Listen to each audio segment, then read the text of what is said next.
Sí, buenos días. Buenos Buenos días. días, doctor. Pues, ¿están los dos grupos o nomás veo a ustedes? Nomás ustedes. Pregunto. No, sí, creo que han estado Ajá, también está el otro grupo. Ah, qué bueno, excelente. Qué bueno, pues vamos a, a ver, como les dije, déjenme ir por mi libro. Vimos a ver nomás la miastenia gravis, lesiones traumáticas de la médula, los resúmenes que vimos y lo que es la fascia, ¿verdad? Permítame tantito. Es que acabo de terminar con fisiología. Y ahorita nomás termino con ustedes, doy neuroanatomía y voy allá a hablar con el director y con la doctora Karina y con el doctor Eduardo. Permítame tantito, voy por el libro.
Bueno,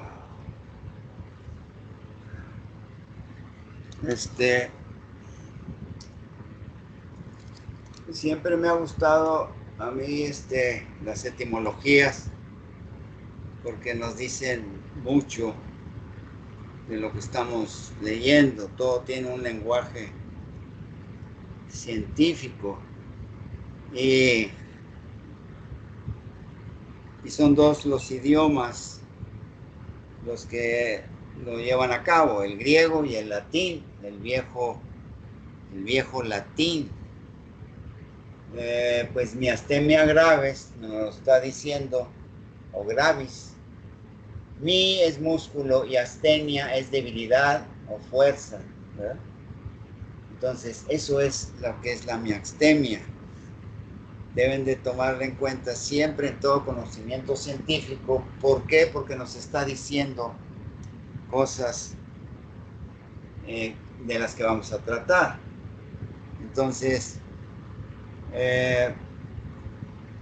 sabemos que, dice la fisiopatología gravis, es una enfermedad autoinmune en la que la clasificación de Kelly-Combs, y se las pongo ahí en los apuntes Kelly-Combs, porque esto se debió haber visto en inmunología, o cuando vean reumatología, pues ahí en reumatología de diferentes patologías autoinmunes, entre ellas la miastenia gravis, les pueden decir cómo es los diferentes tipos de clasificación de Helicombs.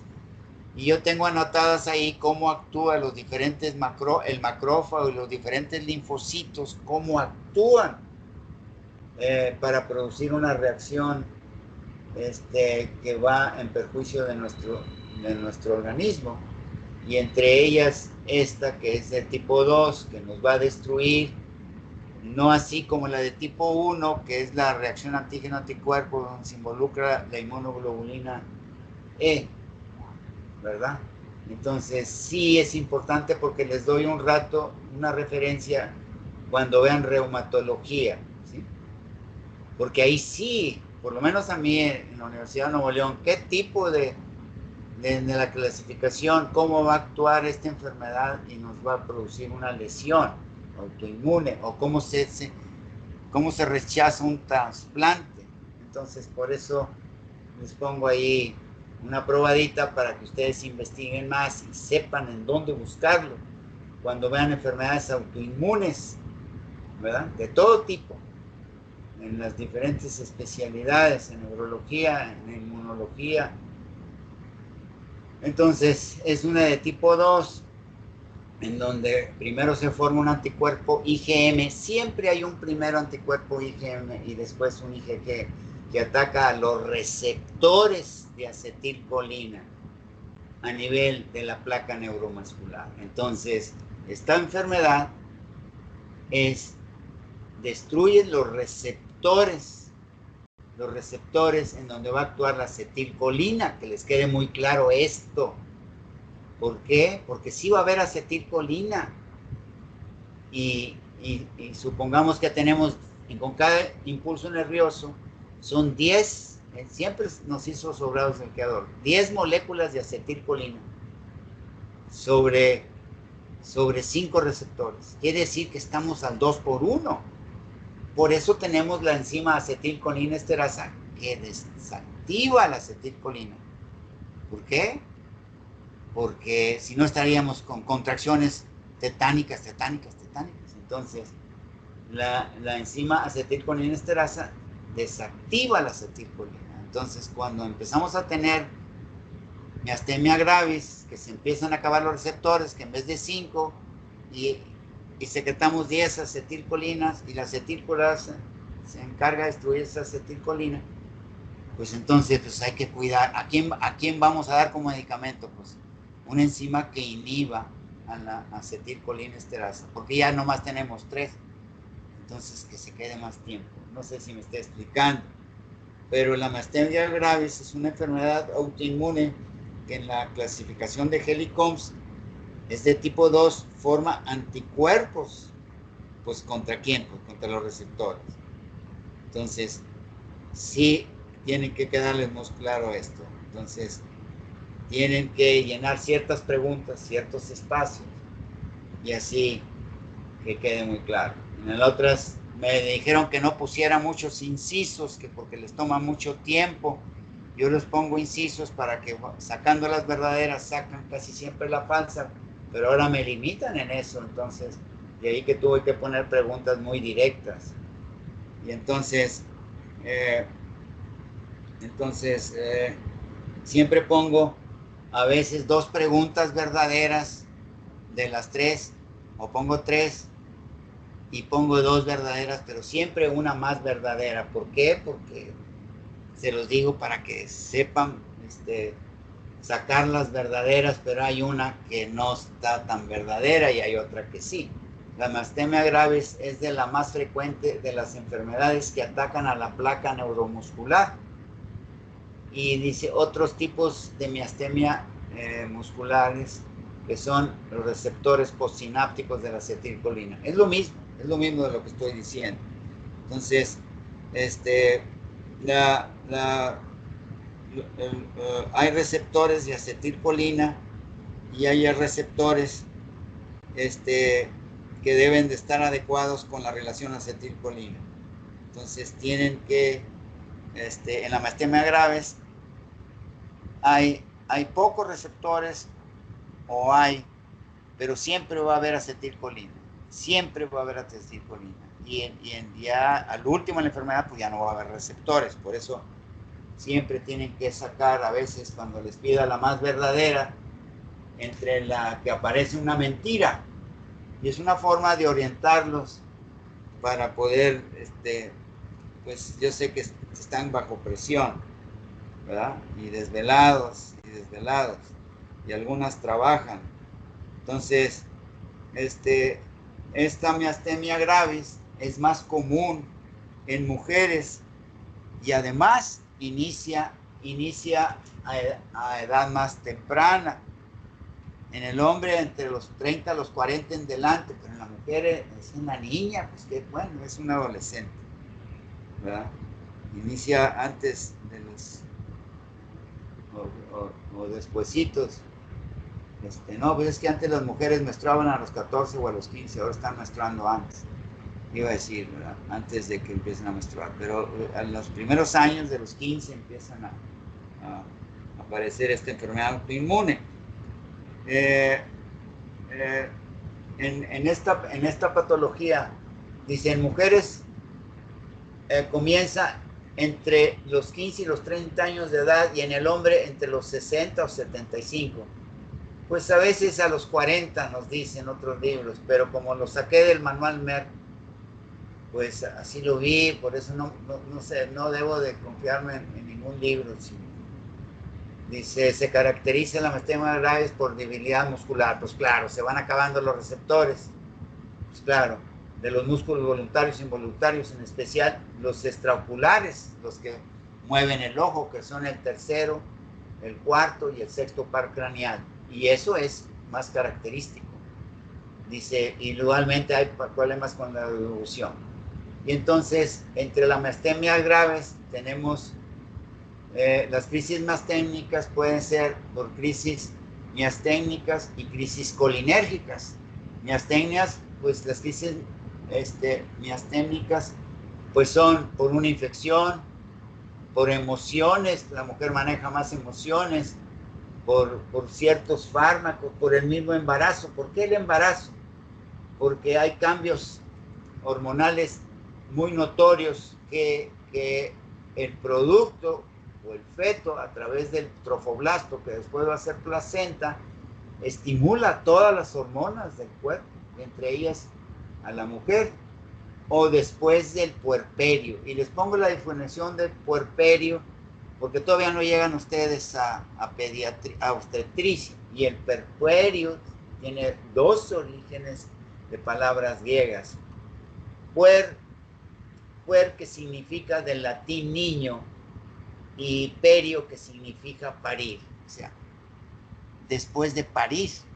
Pero les pongo la definición de dónde a dónde va el puerperio. Dice, periodo que transcurre desde el parto hasta que los órganos genitales, útero, ovarios, etcétera, involucionen y en general y el estado general de la mujer vuelva al estado ordinario anterior a la gestación. Entonces, el puerperio, algunos dicen que son los primeros meses, pero se equivocan al describirlos así, porque la matriz, el útero, no la matriz, puede crecer hasta 30 centímetros. No recuerdo los centímetros, no va más de 15 centímetros el útero, en la ingrávida, en la que no ha sido. Después del primer embarazo, crece un poquito, pero es la reducción, y por eso ese es el periodo del puerperio. La mujer se siente tremendamente vacía, tiene algo muy vacío que estaba acostumbrada a tenerlo, y empieza a haber cambios. Las estrías se empiezan a reabsorber, y la distensión, los procesos, la distensión de la pelvis, en los ligamentos sacrociáticos, sacroiliacos, sacroisquiáticos, y los pubianos lleguen a su lugar, a su involución. Entonces hay crisis miasténicas, ¿verdad?, en donde la pueden desencadenar el sistema autoinmune por una infección o por el embarazo, por el puerperio y por relajantes musculares que no se deben de dar. Y hay crisis colinérgicas, dice, es por exceso de medicamento o sobredosis, y son, ¿verdad? Pues sí, porque el paciente a veces no se toma su medicamento o las citas son muy largas aquí en México porque los especialistas son, no, aquí están peor. No, estoy jubilado a veces para 2 meses o 3 meses o más, porque tienen súper ocupados todos los especialistas. Entonces puede caer en una crisis colinérgica, ¿verdad? Porque si ya se está corrigiendo la miastemia, hay un poquito más de fuerza muscular, pues tenemos que reducir la dosis. Entonces los mismos medicamentos nos van a llegar a una crisis colinérgica. ¿Por qué? Porque los medicamentos son para destruir a la acetilcolinesterasa. Entonces por eso tenemos que tener cuidado y pues ir con el especialista. Por eso hay crisis miasténicas que la provocan enfermedades, emociones, embarazos y ciertos relajantes musculares que no se les deben de dar a ellos. Y crisis colinérgicas porque no se rectificó la dosis. ¿Sí quedó claro? ¿Alguna pregunta, alguna duda? ¿No? ¿Todo bien? No, doctor. Sí. Bueno, entonces ahí pónganse, lean despacito, aunque a veces no les dan tanto tiempo, Dios mío. Entonces se pueden, las crisis miastémicas se pueden desencadenar por lo que acabo de decir, por infecciones, por emociones, por embarazo, por puerperio, por ejercicios, pues no, por ejercicios extremos, pues no. Pues ¿cómo? Pues no puede correr mucho, no puede hacer mucha fuerza muscular, pues tiene que leer despacio y sacar las conclusiones.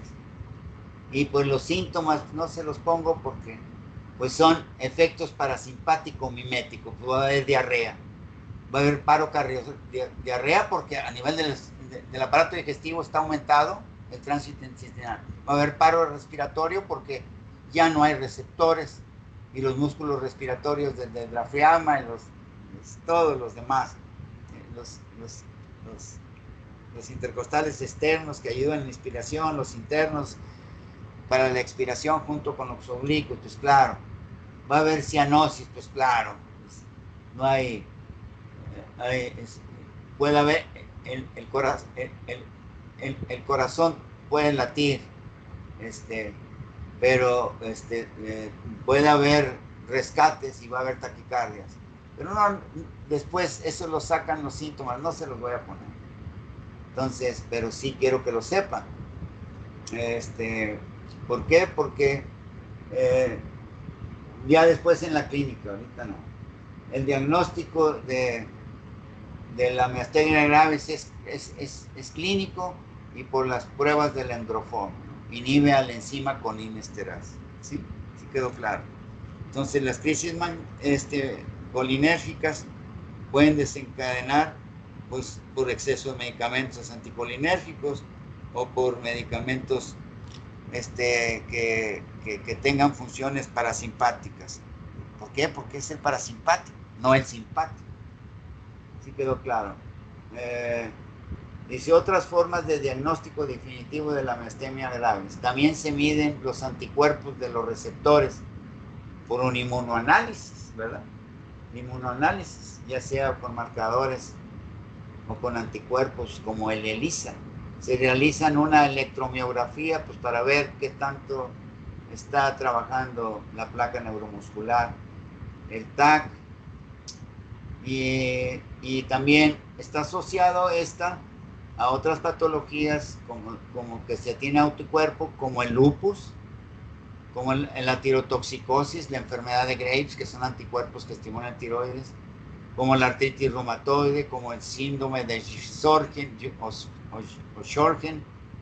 en donde ya no se secretan glándulas lagrimales, hay resequedad ocular, la glándula lagrimal, las glándulas parótidas, la esclerodermia y deficiencias de vitamina B12. Entonces, noten ustedes que son, les pongo ahí la clasificación de Hellicoms y para que vayan a ver qué tipo de clasificación tiene el lupus eritematoso.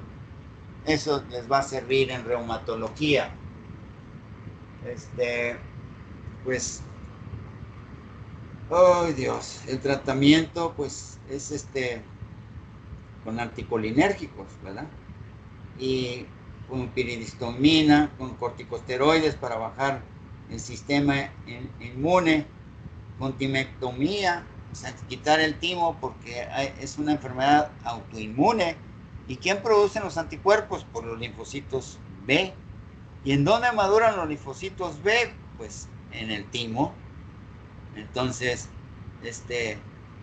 esos nos están diciendo de qué tratamiento podemos hacer en la miastenia gravis. Centrando a las lesiones traumáticas de la médula, y si les puse aquí el porcentaje, pues el 40% son accidentes de tráfico, el 25% es por pleitos o violencia, el 35% es por deportes, ¿verdad? Por deportes, como usted puso la patología en donde, ay Dios, se me olvida, donde había estos deportes de alto contacto. Se me olvida la patología ahorita. Bueno, entonces las lesiones que se llevan a cabo traumáticas, les dije y les puse las figuras de la anatomía de las vértebras. Por las vértebras tienen que tenerlas en su mente, los pedículos, las apófisis transversas, las láminas y las apófisis espinosas.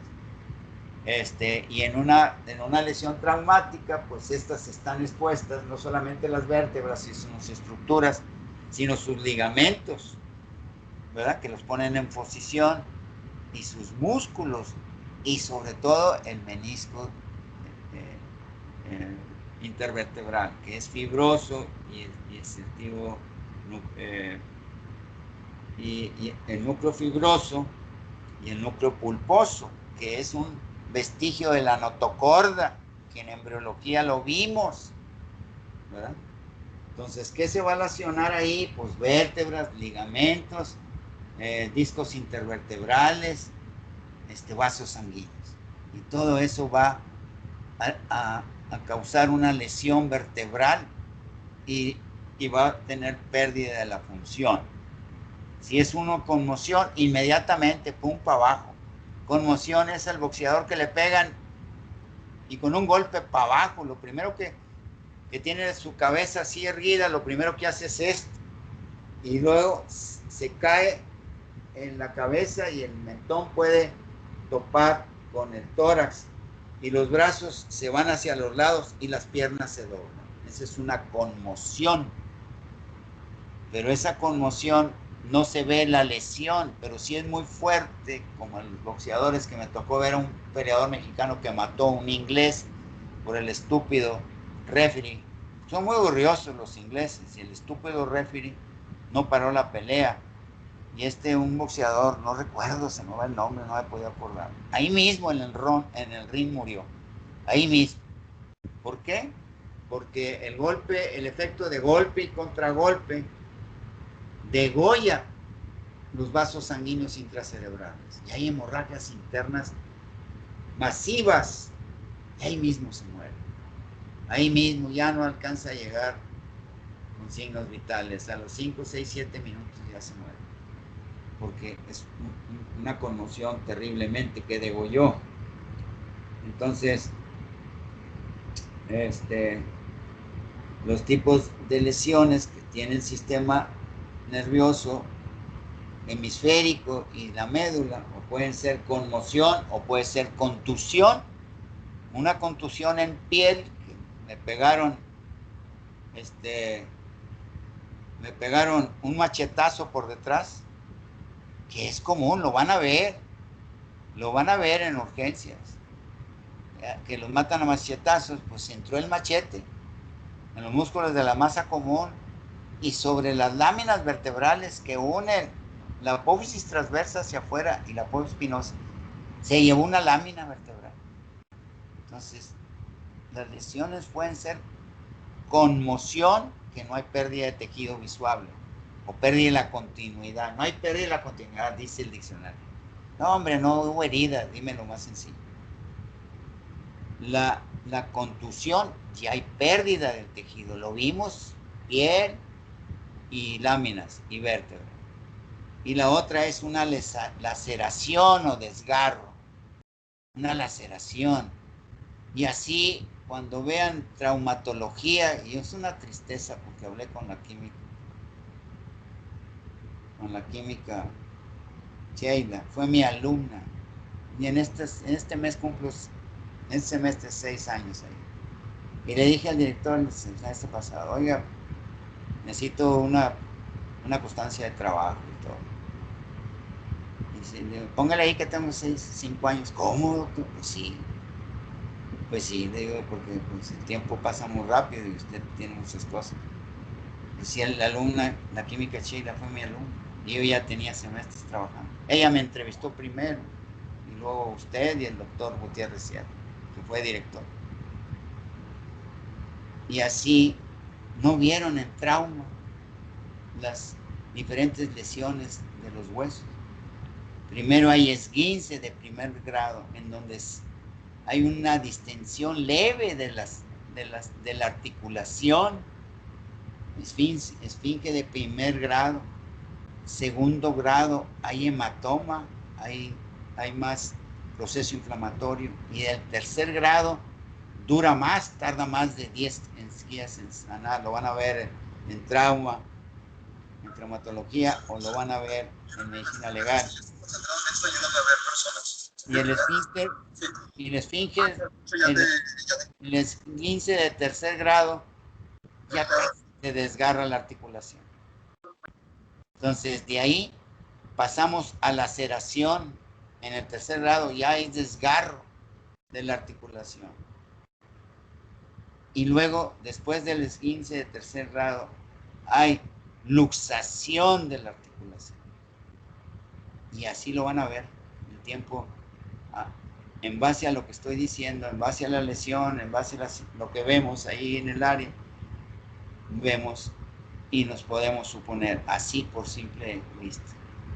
Hay desgarro, hay luxación, y ya después hay fracturas.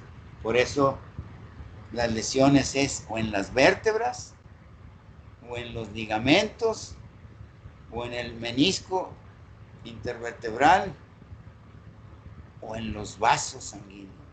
Esas son las diferentes formas de lesión. En la médula, y estamos viendo la médula espinal.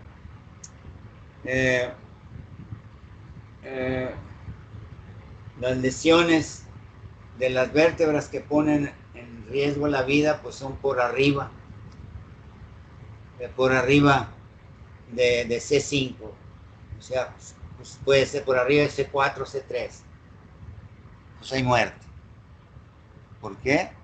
Porque hay derrame sanguíneo de los plexos perimedulares. Hay compresión, hay proceso inflamatorio que va comprimiendo poco a poco al centro respiratorio del vago. No hay parálisis cardiorrespiratoria. Ahí se muere. Por eso, cuando hay una fractura, algo, los paramédicos luego protegen con un collarín. La vía aérea, que esté permeable, la ven, que esté permeable, que no esté atrás, que no se vaya atrás la lengua en ciertos traumatismos. Pues es a nivel, el vago está acá en la corteza, lesión motora primaria en la corteza o en el bulbo raquídeo. Ahí está la segunda neurona del hipogloso. Se va la lengua para atrás. Entonces, ven la vía aérea y toman pupila y todo eso e intuban, fijan e intuban. La vía aérea, el control de la hemorragia, lo van a ver en urgencias, en el ADLS. Entonces, las lesiones por arriba de C3, de C4 para arriba, sí, es la vida. Ahí se queda. Las lesiones en C4 para abajo causan cuadriplejía. Esto lo deben de saber. ¿Sí? Uy, los apuntes de las afasias. Aquí por ahí. No, aquí los tengo. Entonces, ¿qué es la cosa de la médula? El pronóstico y el tratamiento. Cuando hay una lesión de la médula espinal, pues hay pérdida de la función, dependiendo de a qué nivel, ¿verdad? Pero cuando hay una lesión muy, muy notoria de la médula espinal, el mismo edema y todo, causa pérdida de la función. Y se los puse en los apuntes. Hay priapismo, hay erección anormal, sin el deseo sexual. Cuando anoté por neurología, ahí en el hospital universitario, tenía puras compañeras como grupo. Y para que no se les olvide lo que es el priapismo. Me dice, oiga doctor, me dicen, oiga señor Galvez, sí, dígame, Rosis, no se me olvida, se casó su hermano con una nieta, con una sobrina mía, Rosy. Se recibió de médico él y estaba trabajando ahí en el departamento de histología de la Universidad de Nueva York. Mi sobrina hizo cuidados, hizo médico familiar. Oye, doctor, mire cómo está ese hombre ahí, cómo quiere que nos acerquemos y lo exploramos. Y mire, esta vez obsceno, mire cómo está con su erección. Chinga, le dije, ay, Rosita, no leyeron. Es priapismo. Está bien, yo lo exploro. Pero tienen que venir para que vean cómo se explora. No es que quiera él, es que tiene lesión medular, nos está gritando. Y podemos hacer un estímulo doloroso y no va a disminuir, porque la médula está haciendo esa función. Es priapismo. Es un signo patognomónico, pato, enfermedad, nomo, nombrar. Y así casi al 100% tiene lesión medular. Mientras no se averigüe lo contrario. ¿Verdad? Que tiene erecciones involuntarias. Cuando hay una lesión medular, como les digo los paramédicos, primero fijan con un collarín y ver si está el área permeable. Primero, si está la vía permeable. Primero, la vía aérea permeable. Si está con un traumatismo en médula o en corteza, pero en médulas, que sea un proceso muy inflamatorio que llegue y el hipogloso se retraiga para atrás, la lengua. Entonces, primero estabilizar la vía aérea y la respiración y poner el collar. Primero se revisa la vía aérea, porque puede estar involucrado algún par craneal, lo que es el hipogloso, el doceavo, la lengua se puede ir para atrás, y si se le dice, pero si está inconsciente, ¿verdad? Tenemos que ver vía aérea, si tiene la boca abierta, si tiene la lengua bien, si está la circulación, ¿verdad? Si está respirando o no. ¿Qué más?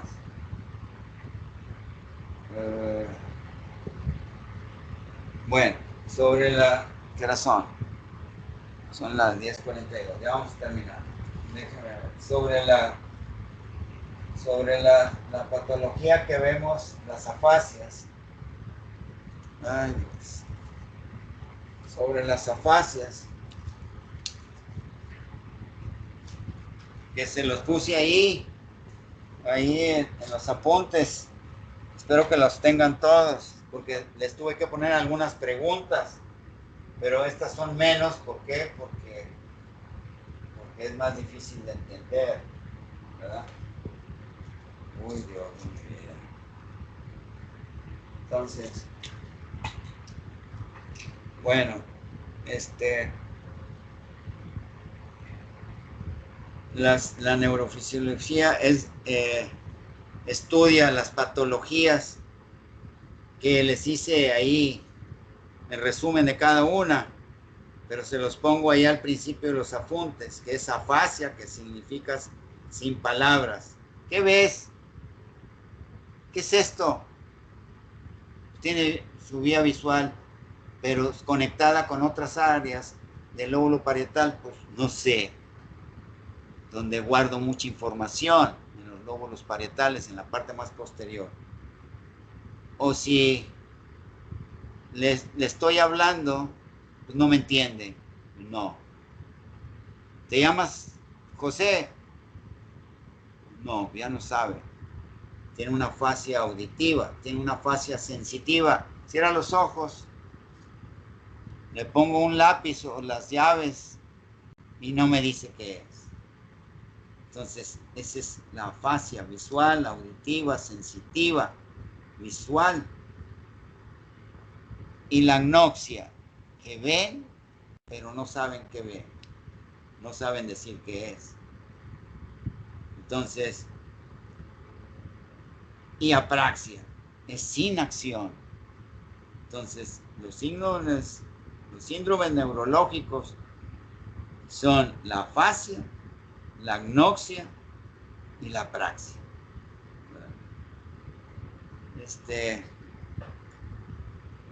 Eso es lo más característico. Oh, Dios, espérame.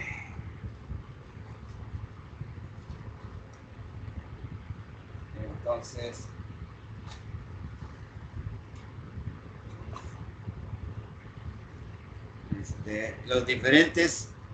las diferentes apraxias, dice, en los síndromes neuromusculares, que nos pueden llegar a la fascia, a la agnoxia, a la apraxia, pues ¿cuáles son las causas?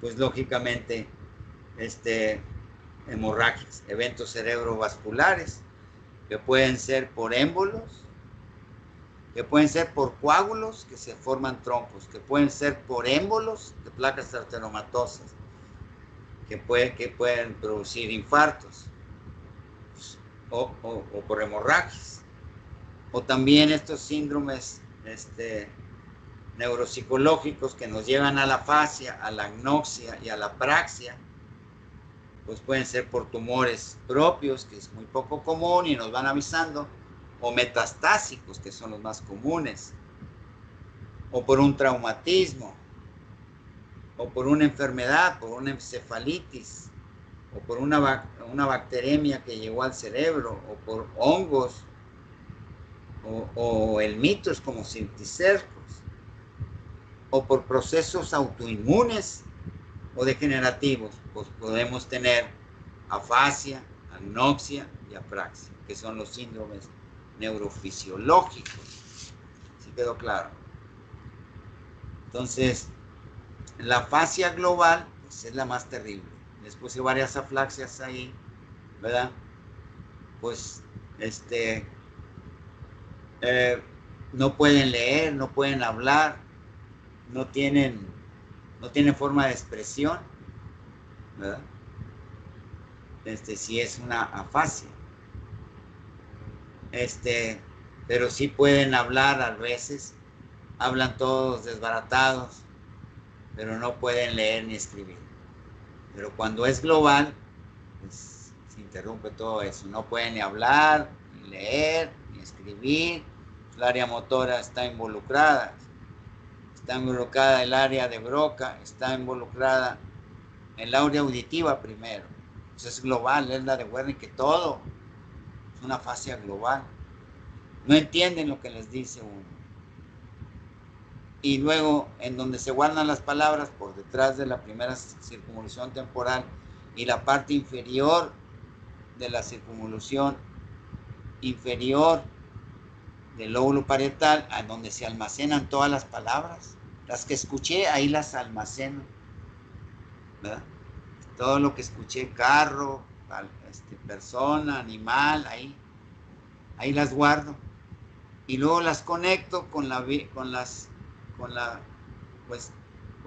el occipital, con la área visual, y entonces sí me las puedo imaginar sin estarlas viendo, y luego ya las mando hasta el área anterior e inferolateral donde está la área de Broca, y ahí apenas puedo decir las cosas. Pero cuando es global, no entiendo lo que me dicen. Si me ponen a leer, no sé lo que estoy leyendo, pues menos. O sí puedo hablar, pero todo destartalado. Entonces, ¿qué ocluyen? ¿Qué ocurre una fascia global? Pues, los lóbulos, ¿verdad? Primero escucho, después almaceno, después almaceno como palabras en el lóbulo parietal, después veo y después hablo. Entonces, están involucradas los diferentes lóbulos, todos, ¿verdad? ¿Cómo vemos el diagnóstico de una fascia? Pues desde el punto de vista clínico, ¿verdad? Pues lo que vemos en el paciente. Con cuestionarios les preguntamos si pueden hablar, si no está involucrada el área de Broca y la del cíngulo. Pero si está involucrada el área visual, pues no van a ver. O si les pongo, si está involucrada el área sensitiva, no la primaria y la secundaria, en donde me ponen un reloj en la mano. ¿Y qué te pongo en la mano? Pues no sé. A veces, aunque estén viendo, no saben. Entonces, por eso las mandaba a la anatomía del Lohar, para que vean cómo se distribuyen las ramas corticales de la arteria cerebral media. Si nos da una fascia de Wernicke ahí global, pues ya se acabó todo. Y no puede ser que se desgarren todos los vasos arteriales, sino es a nivel de la cápsula interna. Y si algún día quieren que se les explique, ahí una lesión hemorrágica en la arteria lentículo estriada, se acaba toda la corteza. Entonces ya no entendemos nada de lo que escuchamos, de lo que vemos, ya no recordamos nada, mucho menos podemos hablar, mucho menos podemos decir qué te pongo en la mano. A nivel de la cápsula interna, se acaba toda la corteza, y se acabó. Y casi todo el hemisferio, y que es territorio de la arteria cerebral media. Por eso de ahí la importancia de la anatomía del Lohar, que nos viene limitadas la arteria cerebral media, la arteria cerebral anterior y la arteria cerebral posterior. En la corteza por su cara externa y por su cara interna. Toda la distribución. Y luego en la página 402, en donde está esa arteria lentículo estriada que se rompe, y ya se acaba la cápsula interna, y ya se acaba toda la corteza. Ya se acabó. Todo el territorio de la arteria cerebral. Por eso las afasias, el diagnóstico es clínico, y claro, pues con otros estudios, con los más completos, con un TAC y una resonancia, pero si somos más obsesivos, con una angiografía, pues sí, nos vamos directo. Cuando tenemos una fascia de Broca que no podemos articular palabra, o que tenemos una lesión en el campo de la audición, ahí por las arterias que descienden de la cisura de cilio hacia abajo para las circunvoluciones temporales. O sea, ahí, es aquí. ¿Por qué? Porque hicimos una angiografía y luego con la resonancia pues damos al lugar exacto. ¿Verdad? Entonces, así a simple vista el diagnóstico es clínico. Si sabe el neurólogo, que lo debe saber. Por eso estas expresiones, funciones y lesiones del cerebro se las pasé a ustedes, fueron casi 20 hojas de libreto. poquito más, poquito menos. Y luego les expliqué las funciones de cada lóbulo, y luego las lesiones, cómo quedan, y luego las patologías de los síndromes neurológicos. Afasia, anoxia y apraxia. Pues sí, para que sepan dónde está a nivel de la corteza. No, nomás ahí. Porque si es a nivel de la cápsula interna, las ramas profundas de la cerebral media, ahí no. Ahí se acaba todo. Todo. ¿Verdad? Entonces, los diferentes tipos de lesiones neurológicas que nos van a proveer síndromes neurológicos pueden ser muchos. Infecciones de todo tipo.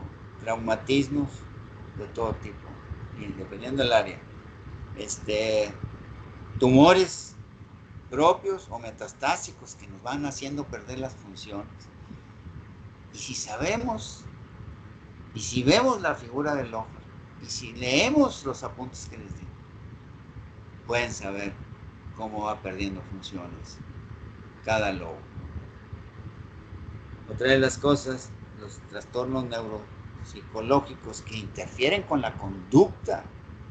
Imagínense en el lóbulo parietal, no, en las circunvoluciones superiores, más posterior, la circunvolución posterior e inferior, que viene nada más en la anatomía de Lojar, por eso en la anatomía de Quirós, por eso les di Quirós, para que vayan a esas figuras de Quirós, toda la corteza. Y en el Guyton, ¿cómo están? El homúnculo sensitivo, que viene primero ahí, les doy el capítulo, la página en la 12ª, o vean la 13ª, no más que un capítulo después. El homúnculo sensitivo y el homúnculo motor, y luego las cortezas. Porque todo es sensibilidad, ¿verdad? En el parietal, para que poder poner a trabajar lo motor en el frontal. Y lo que nos pueda decir el área visual, pues ya es otra cosa, ¿verdad? ¿Por qué? Porque tenemos que conocer la retina, cómo se entrecruzan las líneas nasales y temporales, y cómo se invierte todo lo que tenemos arriba, que vemos arriba en la retina, va a estar abajo. Entonces, para saber, por eso es un coco, ni los oftalmos saben esta profundidad, o se les olvidó en dónde está la retina, o deben de saberlo, pero saber el campo visual monocular y binocular, no, hombre, es un coco, chingo, es un coco saberlo, porque debemos saber cómo están las células en la retina y cómo cambian, cómo se invierten. Eso no es problema, pero sí, si la lesión ahí es en la retina, pues bien fácil el diagnóstico, pero si está en la vía visual, uy, ya valió, al tubérculo claudigémino externo, al ganglio funicular externo, u otras vías, a los tubérculos claudigéminos superiores, ahí eso cuenta. Bueno, entonces las lesiones que tengamos en la corteza, en las diferentes cortezas, entre más sea la corta la edad, por ejemplo, criaturas que nacieron, que tuvieron dificultad por un parto distóxico, trastorno en la presentación y en la expulsión, pueden tener dificultades, anoxia, ¿verdad? O disminución de la oxigenación, porque por una madre que llegó con una anemia que no fue valorada, con una hemoglobina de 9 o de 8, que ya requieren transfusiones, pues en el trabajo de parto, y más si es primigesta, va a tener lesiones inútiles que se van a manifestar al nacimiento. Y entre más pronta sea la recuperación, y si tenía un hemisferio dominante izquierdo genéticamente, y si se lesionó más el hemisferio dominante izquierdo, ¿por qué? Porque la criatura, pues ahí adentro se mueve más con la derecha y con la pierna derecha y la extremidad superior derecha que con la izquierda. Debemos imaginarlo, no nos lo dice el libro. Pues el que va a estar más afectado es su lado derecho, porque es un hemisferio dominante izquierdo. Se los digo en fisio y se los dije en fisio y a lo mejor ya se les olvidó. Con el simple hecho de que yo apriete el puño, en el área dominante izquierda, ahí aumento la circulación. Y si el producto se está moviendo mucho del lado su dominante izquierdo, es decir, que le permite más movilidad, y si tiene más isquemia, pues más lesión, el lóbulo dominante izquierdo del lado derecho va a tener la manifestación más notoria, el signo neurológico. Entonces, entre más chiquito, más corta edad, la lesión se puede tomar la otra dominancia, el otro hemisferio no dominante, o ese mismo. Entonces, entre más chicos se tenga una lesión, más fácil se puede recuperar. En los primeros días o años de la vida, más recuperación puede haber. ¿Por qué? Porque en neurología debemos de pensar que se abren vías neuronales como al invidente, que no tiene un área visual, pero el lóbulo parietal lo tiene tremendamente sensibilizado. Le damos a un invidente un billete de $1, y aquí todos los son del mismo tamaño. En México ya los hicieron de diferentes tamaños, quizás pensando en que no engañan a los invidentes, pero aquí todos los dólares son del mismo tamaño. Pero el invidente revisa todo con su hemisferio parietal dominante, exagerado, y le dice: oye, no me engañes, no es de A5, es de $1. Sí quedó claro esto. Entonces, entre más corta edad tengamos unas lesiones, mejor recuperación tenemos.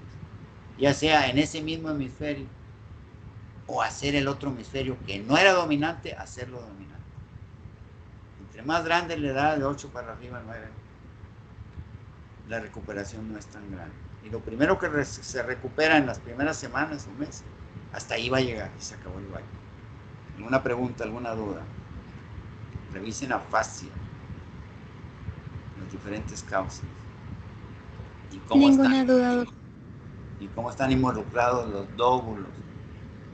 Tienen que llenar ciertas preguntas blancas, están muy claras. Qué lástima que se los pusieron luego, ¿verdad? Porque lo más difícil de aquí es los síndromes neurológicos, de los cuales nomás va a ser la fascia. Repásenlos. Ándeles, que les vaya muy bien. ¿Alguna aclaración? ¿Alguna duda? Voy a hacer todo lo posible porque les den 15 puntos sobre calificación final a los dos grupos, porque dieron más y más y más. Y le voy a decir a la doctora Karina y sobre todo al doctor Luis, que es el que está revisando todo, sus trabajos y todo, es el ayudante, pues que hagan esa, que revisen todo lo que pasaron, aparte del temario, entonces se merecen más. Ándeles, les vaya muy bien. Tienen 1 hora para repasar o 2 horas. Repasen más a fácil. Así quedó claro. ¿Alguna duda? ¿No? No. Los síndromes neuropsicológicos. ¿Por qué? ¿Por qué neuropsicológicos? Porque nos van a inquietar dentro de nosotros mismos. Imagínense. Yo traje una palabra que no la podía recordar. No es un ejemplo. Y así, el día que yo tenga algo de esos neurológicos, híjole, me voy a sentir horrible. En serio, quisiera irme como mi papá, que se fue luego. Y traigo el gen ahí. Mi abuelo, mi tía, con derrame cerebral. No me acordaba de una palabra. A mi esposa le gusta mucho poner ahí cositas que el aire se mueva y se escuche bonito. Entonces, una de ellas tiene un cencerrito chiquito, pero está mal hecho, porque el badajo es el fierrito que debe de salir por abajo de la campana o del cencerro para que tenga oposición con el aire. Está mal hecho el que se compró aquí, y ya lo tenían aquí cuando mi hija compró la casa, que tiene un cencerrito chiquito. Y luego, cuando fue mi hija y su esposo a ver a sus papás en Sabinas, Coahuila, tuvieron que ir a una forrajera y no me acordaba hasta ayer o antier lo que es una forrajera. Y ahí venden los cencerros. Es neuroanatomía, espérenme.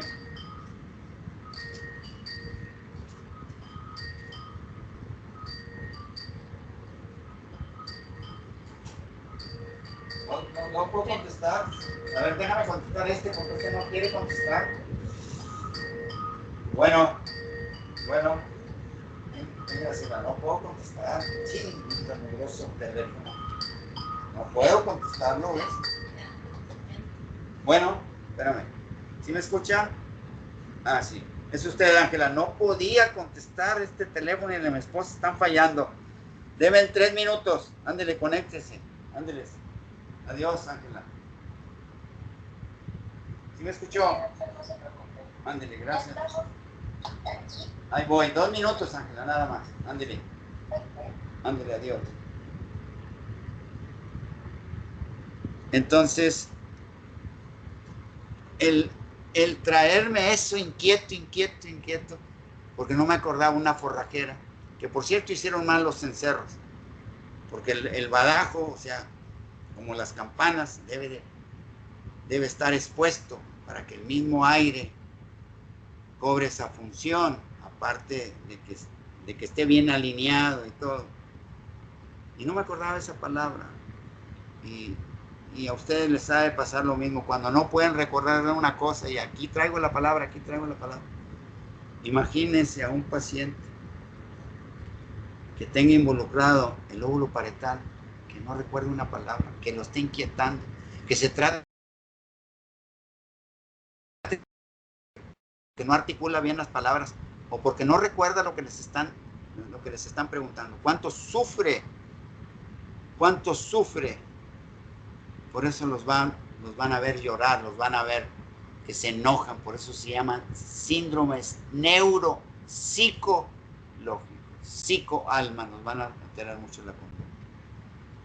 Y muchas alteraciones en la demencia empiezan con procesos degenerativos, generalmente en el lóbulo frontal. Pues imagínense que estén involucrados 2 lóbulos o 3. Sí se entiende bien por qué son síndromes neuropsicológicos. ¿Cómo van a batallar ellos mismos y sus familiares? Es algo terrible. Bueno, pues que les vaya muy bien. Y ya saben, después, si algo queda duda, con gusto se las aclaro. Ándele. Doctor, Muchas gracias. Mande. disculpe, ¿cuántas preguntas son y en qué tiempo? ¿En qué tiempo? No sé. Son 21. En 45 minutos. Ah, gracias a Dios. Qué bueno. Repasen a fácil. ¿Sí? El primer tema. ¿Sí quedó claro? ¿Alguna otra pregunta? ¿No? ¿Todo bien? ¿Por qué me están esperando? ¿Todo bien? Si quieren que les explique la cápsula interna, después de que salgan exámenes, sobre todo a los que les guste neurología, y sobre todo a usted, Cabriales, que es técnico en imagenología. Ándeles, nos vemos. Adiós.